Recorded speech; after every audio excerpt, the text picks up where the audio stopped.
We're continuing our study of the people of faith in Hebrews chapter 11. And this is kind of a bittersweet study, as it will be our last, at least for now. And that'll be for two reasons. One, we're returning to in-person studies next week at Colesburg, something I'm looking forward to. And also, today we conclude the last people mentioned in Hebrews 11. Now, unlike the other people mentioned by name in the chapter, today's is a position assigned by God. In verse 32, it concludes by mentioning the prophets. Now, we could make a whole series by examining the faith of the prophets, but today we're only going to consider the faith of a select few.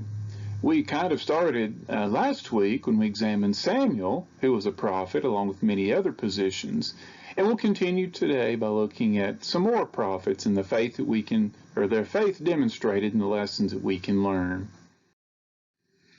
It's hard to talk about the prophets without considering Elijah. He's sometimes mentioned as a representative of the prophets as a whole. And one of the greatest occasions of faith in his life was when he faced off with the prophets of Baal. In 1 Kings chapter 17, we read where Elijah came on the scene and told wicked King Ahab that there would be no rain or dew except at his word. In fact, it didn't rain for 3.5 years after this. During this time, Elijah had been hiding from Ahab and his wicked wife Jezebel, and for good reason. We see in chapter 18 and verse 4 that she cut off the prophets of the Lord, at least those she could find. We don't know exactly how many that she killed, but we know that we're told that 150 were hidden from her. So no telling how many more that she put to death. And a few verses later in verse 10 of chapter 18, Obadiah told Elijah, "There is no nation or kingdom where Ahab has not sent someone to hunt for you." Now, in spite of Elijah hiding and having Ahab and Jezebel trying to put him to death, notice what the Lord told Elijah in chapter 18 and verse 1. The Lord said, "Go present yourself to Ahab." Now, how eager would you be to present yourself to the one who's been killing other prophets? Well, we see Elijah's faith demonstrated in verse 2 when it says, "So Elijah went to present himself to Ahab." Now, in verses 20 and 21, we see the faith of the Israelites had faltered during this time. They were not willing to commit to following the Lord. Even when Elijah told them to make a choice, they wouldn't answer. And then we see in verses 22 through 24, to the people, how Elijah presented a challenge between him and the 450 prophets of Baal. He said, "Therefore, let them give us 2 bulls, and let them choose 1 bull for themselves, cut it in pieces, and lay it on the wood, but put no fire under it, and I will prepare the other bull, and lay it on the wood, but put no fire under it. Then you call on the name of your gods, and I will call on the name of the Lord. And the God who answers by fire, he is God." Well, in verses 25 through 30, we see where the prophets of Baal went first, calling on the name of Baal from morning until the time of the offering of the evening sacrifice. But nothing happened. Then beginning in verse 30, we see where Elijah repaired the altar of the Lord and made a trench around it. In fact, he told the people to pour 12 water pots of water over the sacrifice. And notice how this is described in verse 35. It says, "So the water ran all around the altar, and he also filled the trench with water." Now, Elijah demonstrated faith in at least 2 ways by doing this. First of all, think about it. Water normally makes it harder to start a fire. But he had faith in the fire of God, that God's fire could burn and consume the sacrifice, even with all this water on it, even more proving that it was God. But another point to remember is that water was scarce. Remember the 3.5 years of famine and drought? And as various comments are made in this context, water was so scarce that they had to go around trying to find any way to even survive.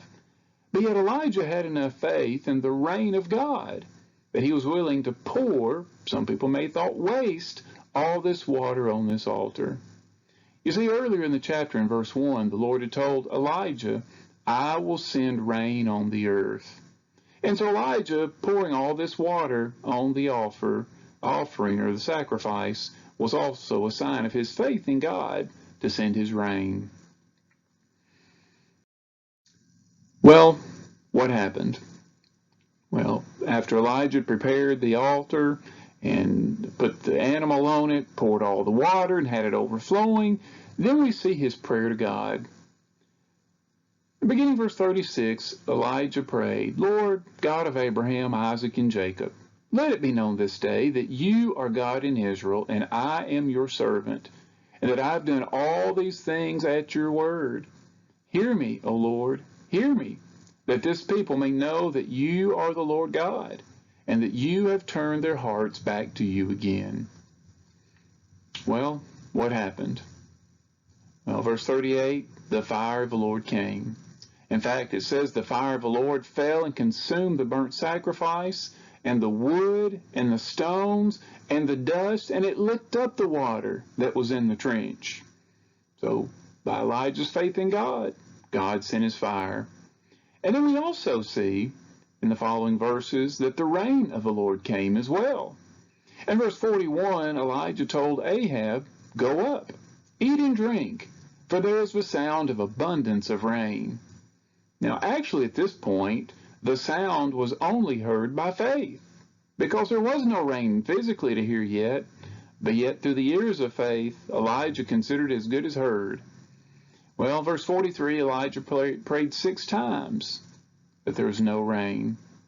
Not even a cloud could be seen, at least not by sight. But in verse 44, by faith, Elijah prayed the 7th time. And finally, a cloud as small as a man's hand could be seen rising out of the sea. And by faith, Elijah knew that it would lead to rain heavy enough to stop travel, as he stated in verse 44. And then we see in verse 45, the sky became black with clouds and wind, and there was a heavy rain, just like Elijah knew there would be. So Elijah faced off with these prophets of Baal. He sacrificed to God, pouring water after water after water upon it, having confidence in the fire of God and the rain of God. Elijah was such a man of faith that we can learn many lessons from him. Even when outnumbered as great as he was, he still trusted in God. Do we have that kind of faith in God today? Even when we feel that we're outnumbered, that we'll still be true to God? Do we have the kind of faith in God that when things seem impossible, that we trust God to take care of things? Elijah did, and we can learn a lot from him. And then we also see another prophet, that being Isaiah.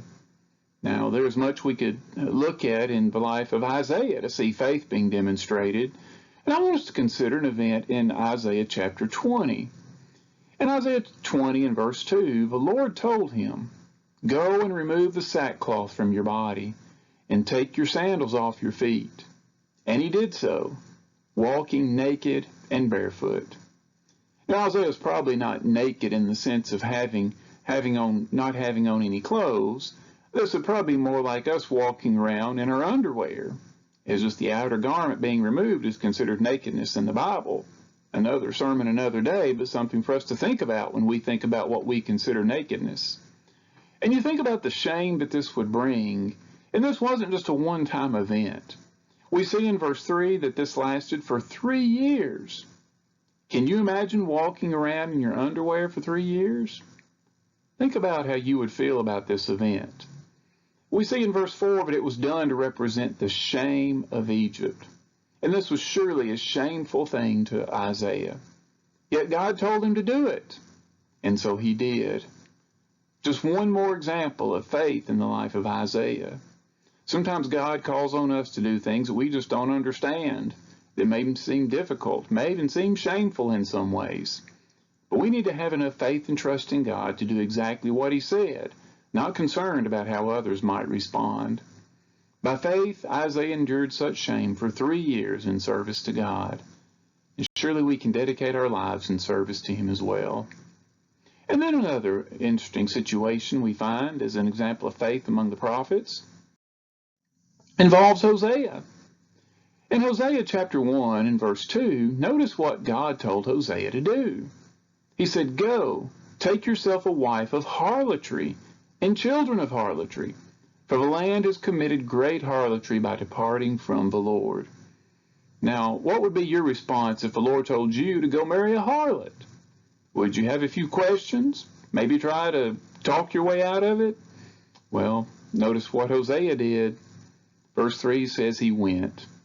He went and did exactly what God told him to do, and he took this harlot and even had children with her. Well, we go a few chapters later to chapter 3. And in chapter 3, the chapter begins in verse 1. God telling Hosea, "Go again. Love a woman who is loved by a lover and is committing adultery." Now, this woman was the same woman he had married back in chapter 1, but she had left him, had joined herself to another man and was committing adultery with him. And now God wants him to go get her back? I mean, how eager would you to go get a woman back who had forsaken you, who had committed adultery against you, and left you like his wife had done him? Well, by faith, we see what Hosea did. Verse 2, "So I bought her for myself." Can you imagine that, having to buy back a woman who should have been yours rightfully anyway?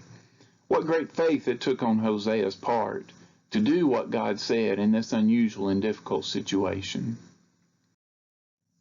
And also, as we consider the prophets and faith, we think about Daniel.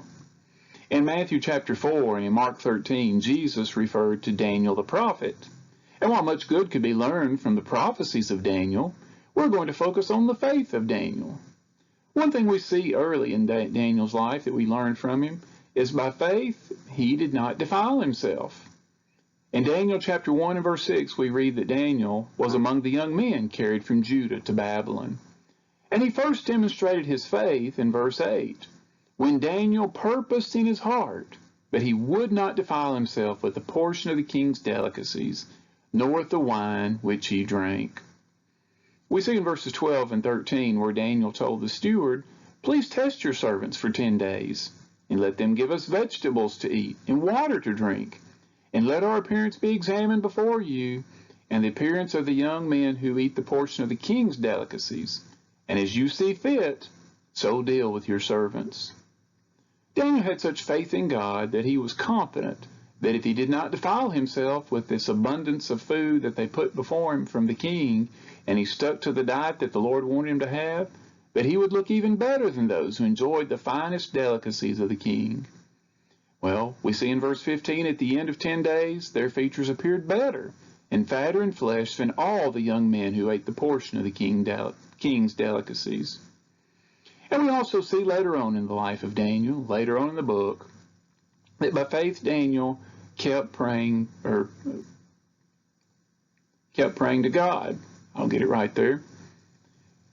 And so then we see, again, as we come to chapter 6, Daniel was not just a young boy like he was in chapter 1. He was probably over 80 years old at this point.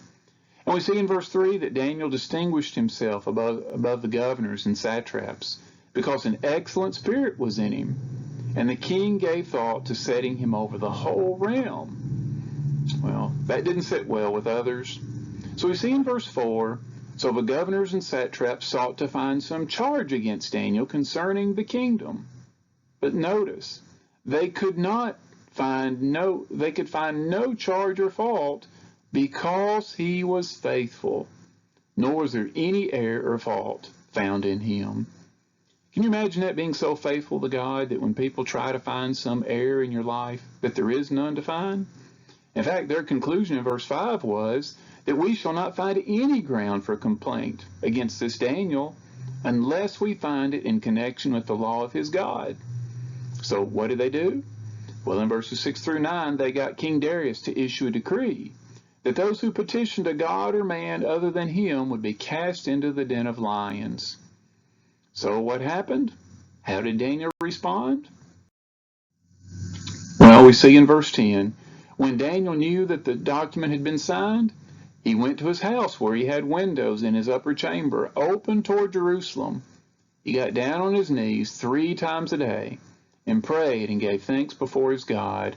as he had done previously. Now, Daniel could have maybe just closed the windows and kept praying, cut back on the amount of time he prayed, maybe even given up praying altogether. But Daniel's such a man of faith, he didn't let this decree change anything about what he was doing as he prayed to God. Well, as they intended to happen, in verses 11 through 15, these men found Daniel and reported him to the king, who could not go back on what he had said. So in verse 16, the king gave the command, and they brought Daniel and cast him into the den of lions. And the king said to Daniel, "Your God, whom you serve continually, he will deliver you." Well, the king couldn't sleep all night, and he returned early the next morning to the den, and he said, "Daniel, servant of the living God, has your God, whom you serve continually, been able to deliver you from the lions?" We find David's response, or Daniel's response, in verses 21 and 22. "O king, live forever. My God sent his angel and shut the lions' mouths, so that they have not hurt me." Now, this thought here takes us back to Hebrews 11. We continue into verse 33, the very next verse after it mentions the prophets, that says there in verse 33, "Who through faith stopped the mouths of lions." Surely the Hebrew writer had Daniel in mind as he expressed these words, as we see the faith of Daniel when faced with the lions. And as we notice how the king responded, the king was glad for what happened to Daniel. And we see in verse 23, the king was exceedingly glad for him and commanded that they should take Daniel up out of the den. So Daniel was taken up out of the den, and no injury whatever was found on him, because he believed, or as some versions say, trusted in his God. By faith, Daniel didn't give up praying to God. He held to his faith in God and his relationship with him, even when faced with lions, and ended up shutting those lions' mouths with God's help. And as we consider Daniel, we also consider a few other men in the book of Daniel: Shadrach, Meshach, and Abednego.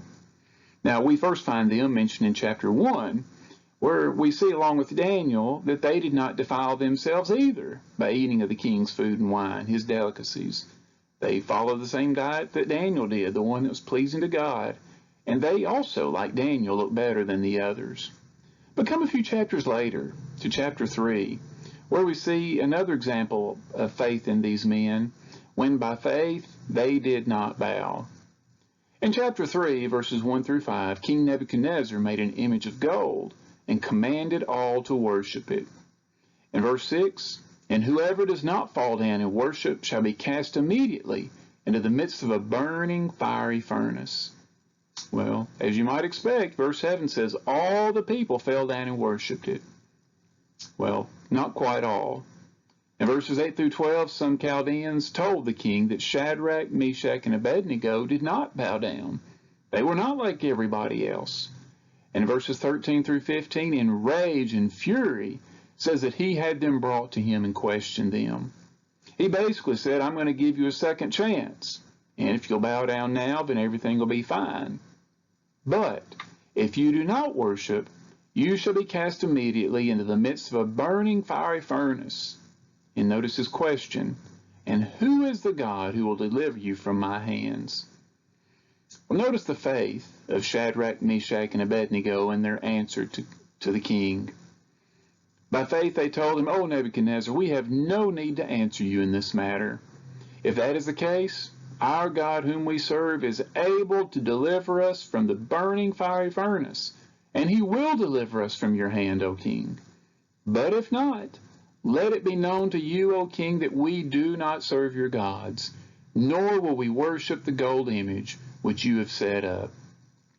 Well, this just made Nebuchadnezzar even madder. An expression, verse 19 says he was full of fury, and the expression on his face changed toward Shadrach, Meshach, and Abednego. He spoke and commanded that they heat the furnace 7 times more than it was usually heated. And we see in verses 20 through 22 that it was so hot that the flame killed the men who threw them bound into the furnace. Well, then we find the king not mad, but astonished. In verses 24 and 25, the king was astonished to see them, and another that he described like the Son of God, walking freely in the fire. Then we see in verses 26 and 27, when he called them out of the fire, they didn't even have the smell of smoke on them. Their hair wasn't singed, no sign that they'd been there at all in the fire.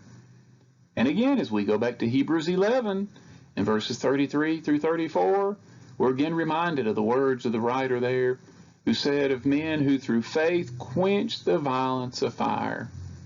And surely the writer of Hebrews had these men in mind in their example to us. And then notice Nebuchadnezzar's response in verse 28. Blessed be the God of Shadrach, Meshach, and Abednego, who sent his angel and delivered his servants, who trusted in him.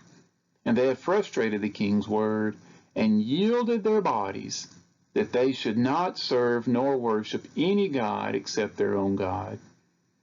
So I ask you, do you have enough faith in God to yield your body in service to him? That's the kind of faith we see demonstrated by these men. And there's so many other lessons that we could learn from the faith of the prophets.